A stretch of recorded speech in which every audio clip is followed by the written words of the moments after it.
Greetings, my audience. My name, my newcomers, and the name of my channel is also the name of my legal name. Jake Allen Graham. To my newcomers. That is my name. And the name of my channel. Welcome to my review on a movie of something about Marvel. I just can't remember what the Marvel product is. Excuse me.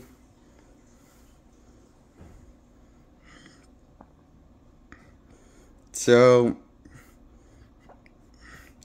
since I'm basically having brain fog with a Marvel product, how about I move on to a DC product instead and talk about that instead? A DC movie product, okay? So,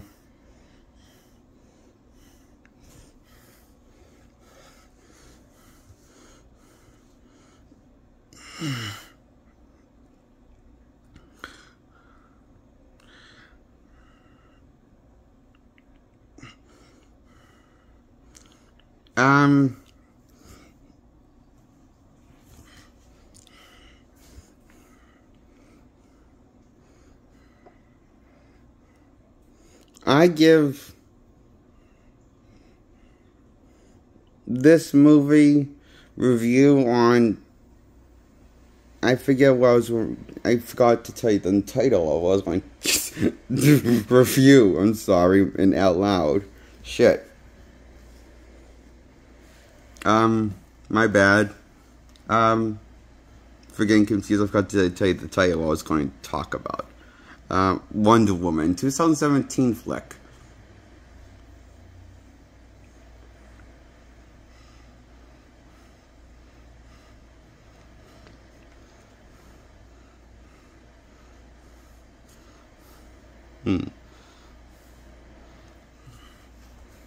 I think I'm going to give this movie a 8 out of 10. Sure, Gal Gadot's gorgeous and all, and very sexy as in the role as Wonder Woman. In the role of while wearing the Wonder Woman costume and everything. Yeah, she's cool, and she looks good in the role, and does a good job acting in what she's giving us. But I thought the movie took forever to get started. And when it was revealed who what the main villain was, the main villain's design of his true reveal with his costume looked just all around like a poor design. And this was a lame villain all around, not memorable posing villain once he was revealed to be the villain, the main threat of the film, of Ares the God of War, in the content of the film.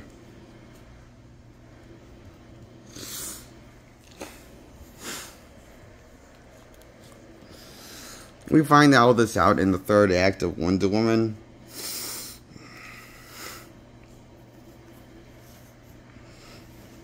That she was right on her hunch of Ares, being behind everything, blah blah blah blah blah.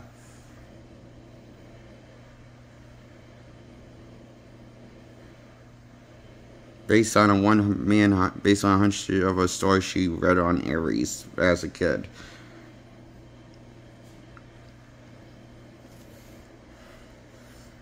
Because Wonder Woman doesn't understand that story time is different from reality. She doesn't know the difference between fairy tales and reality. Okay. Why not? Sure. Let's just assume it's the God of War. And in the end, Wonder Woman was incredibly right, dared on, right.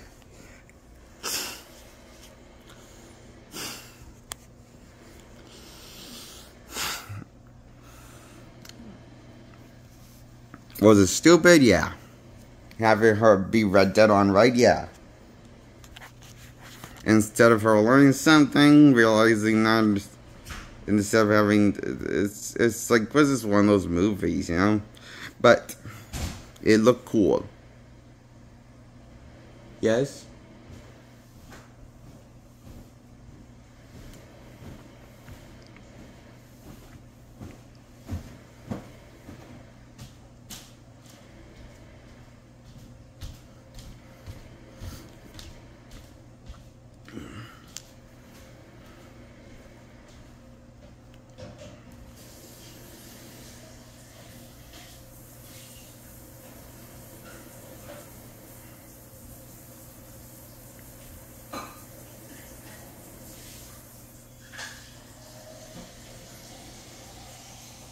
So yes, what was I going to say about this Wonder Woman movie? I'm trying to remember.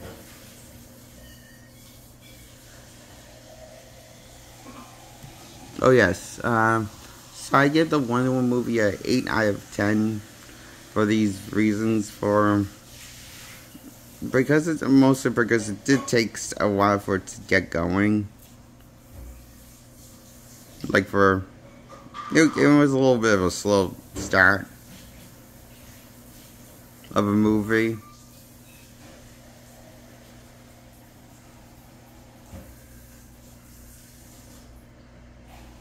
But once you get to the part of when she enters the battlefield of No Man's Land, then it starts to pick up the pace a bit.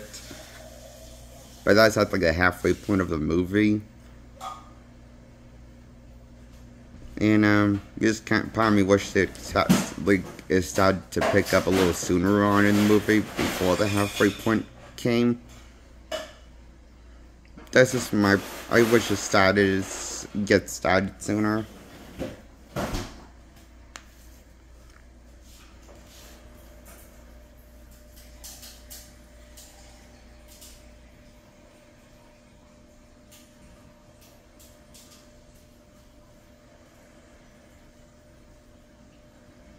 Other than that, it's a fine movie.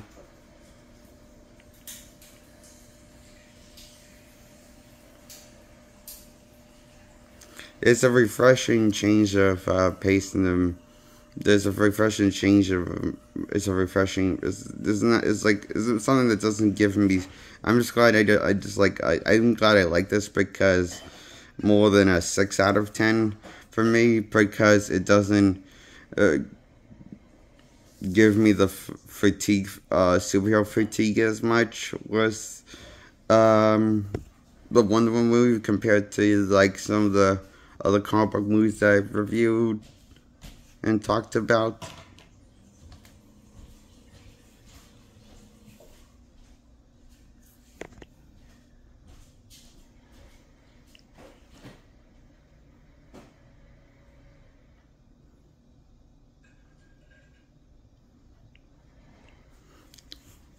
And I think I'm going to stop on this review and talk about a different movie now and start another video, review in the same video of this video, continue doing this video, okay? So,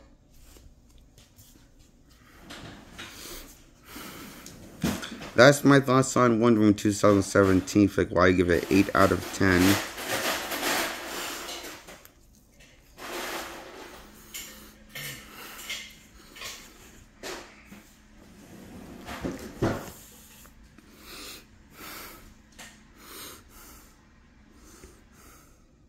And,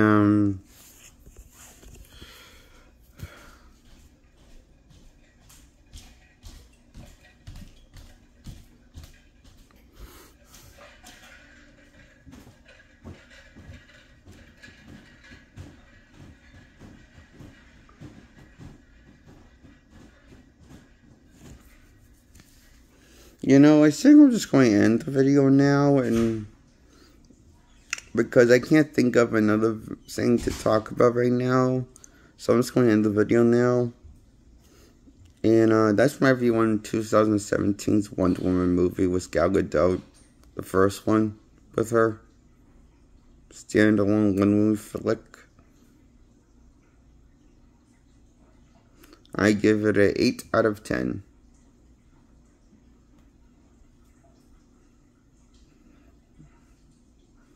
I thought it was as good as The Dark Knight Rises, the 2012 flick, the third installment, or Batman and Robin 1997.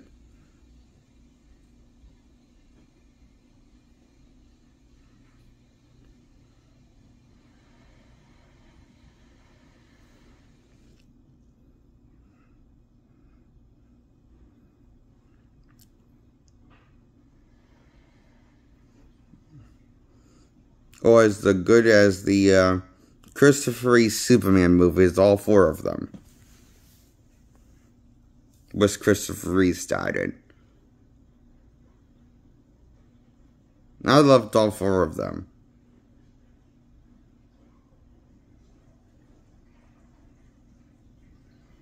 Since I feel inspired to go on, I'm going to talk about the Christopher Reeve Superman franchise. All four of them. I give them an 8 out of 10.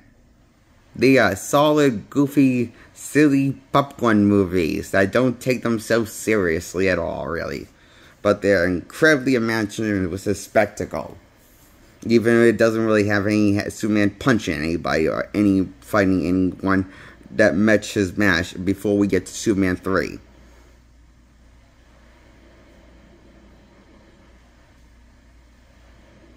No, wait, that's Superman 2, when we find out Zod is more powerful than Superman. Because he's easily kicking Superman's ass.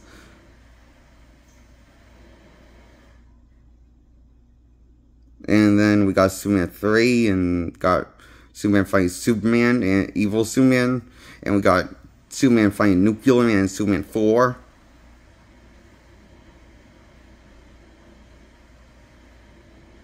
And we got him fighting Lex Luthor. And you going like up against Lex Luthor, going against missiles. And you need to stop missiles from going off. And certain places of the world. Yeah, bullshit writing. He gets both missiles with time travel in the first Superman movie by using a super speed or flying around the Earth. Somehow that makes sense. I thought that was just, fuck was gravity. And fuck us all. Or something like that. But apparently, yeah, that makes sense. It's Superman. Silver Age Superman. But you see... Yes. That's what's amazing about this movie. This feels like a hybrid of Christopher Reeve playing a combination of Silver Age Superman and Golden Age Superman. Similar to what Adam West did with Batman. Embrace the comic book genre, but take it seriously, even though the genre doesn't take itself seriously, like the story itself. But the character plays the role straight, you know? And all four Superman movies are like that. Classic. I love them. I just wish Superman had a more cooler villains that really met his match more often, like Zod did in his army, or Nuclear, after Zod and his army, you couldn't get better than that, you know, with the villains, because the villains weren't as meeting Superman's match as much, you know. It's like and Superman 3 had a good idea, like getting Superman 3. But actually, Superman 3, I think, did kind of topped it. It was the last one that topped it and left it on a high note. But, when you get to Nuclear Man, all he does is really just scratch Superman, and then he recovers when he finds this, crystal.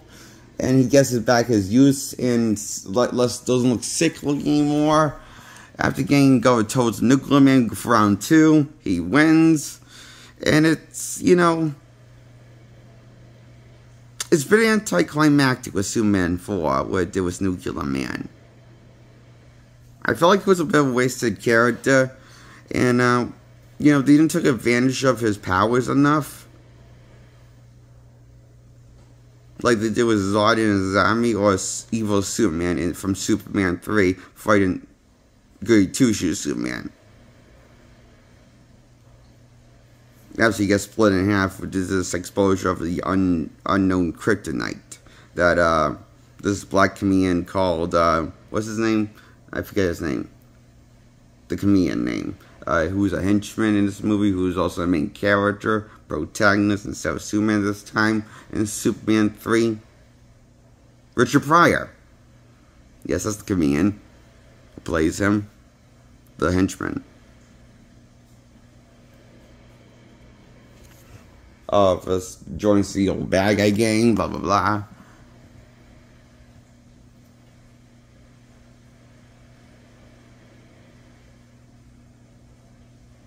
He somehow is somehow more annoying than Miss Textmarker and Otis. But somehow the movie makes him a genius with a tech wizard. When it comes to make comedic timing, he's somehow worse of a comedian than Miss Textmarker or Otis put together when they're forced to do comedic shit. And the Superman first two movies was Otis and Textmarker. Or as I like to call them, Butthead and Butthead. I mean, Beavis and Butthead is what I like to call Miss Textmarker and Otis. And Luthor is a total idiot for hiring these people as henchmen in the first place and never firing their asses or shooting them like a good, proper villain would do.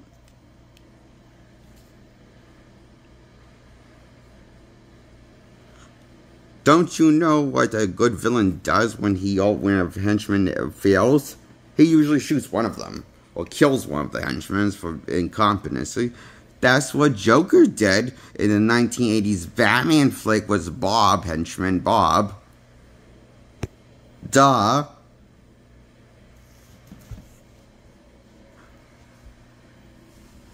But I find like Luthor is too much of a relatable villain, and he's too quirky of a villain, and too much of a tongue-in-cheek villain, or nuts, bald villain. And we find out he's bald in this role, like Lex Luthor in the comics is, and he's wearing a wig in the role. It's not revealed until the end of the Superman movie. And it was kind of stupid, I thought, a twist. I just wish he was bald the entire time.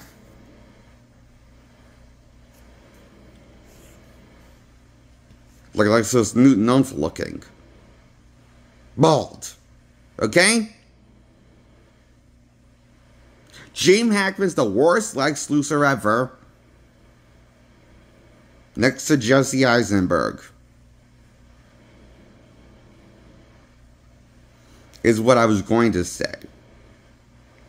But then I saw a clip with the new Superman movie, and the new Lex Luthor broke that scale for both of these nincompoops.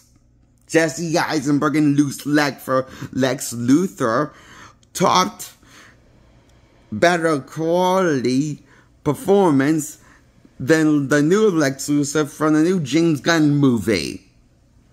Because the new James Gunn Lex Luthor is the worst, whiny, inconsistent nincompoop. Is a great nincompoop. Greatest nincompoop of them all.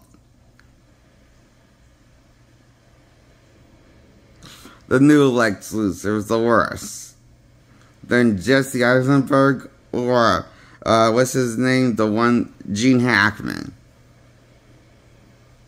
I like Jesse Eisenberg more because I could at least take him seriously, even though he was never bald in the role of Man of Steel, of his Superman sequel that he was a part of, also known as Batman v Superman, Man of Steel 2. I'm calling it.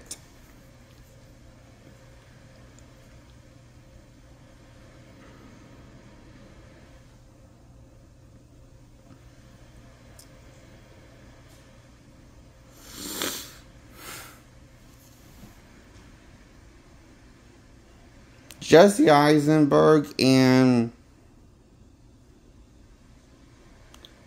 the two best Lex Luthors on screen is Jesse Eisenberg and the guy from Superman Returns that played Lex Luthor. I forget his name. He was good as Lex Luthor also.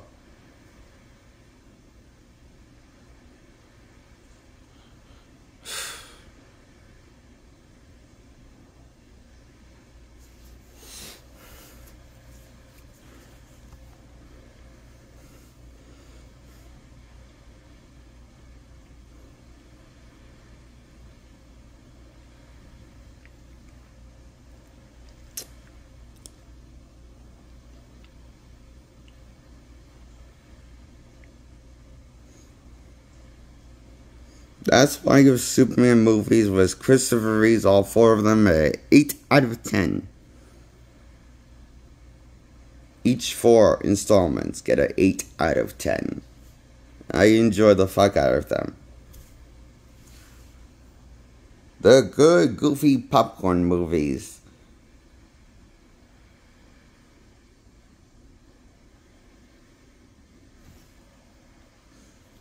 Thank you, Christopher Reeve, for the Superman movies, you genius.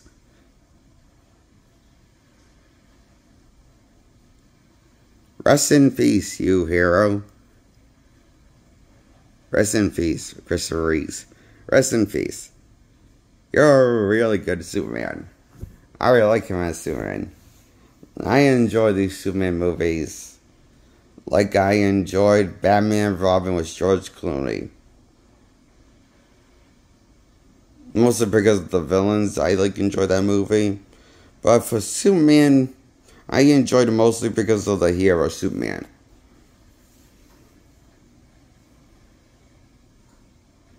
With the Christopher Reeve 4 installments.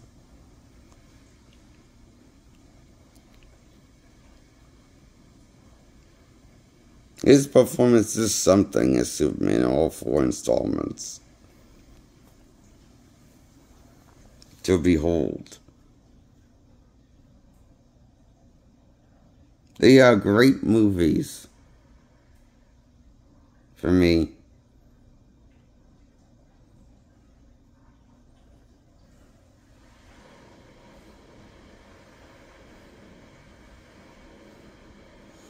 That's my review on Superman and Wonder Woman. Franchise was Christopher Reeve, and the Wonder Woman movie was Gal Gadot. The first one I reviewed. All in this video. Goodbye, good night, subscribe, like this video, please. Feel free to comment below if you don't have to though, but please subscribe, I appreciate that. And I also appreciate if you like this video, I appreciate that both. Support my channel. Please.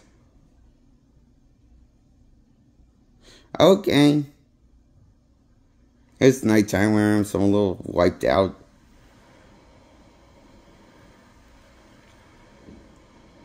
Going on and on about this video. In this video.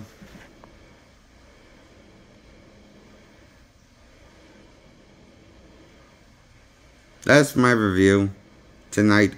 Bye.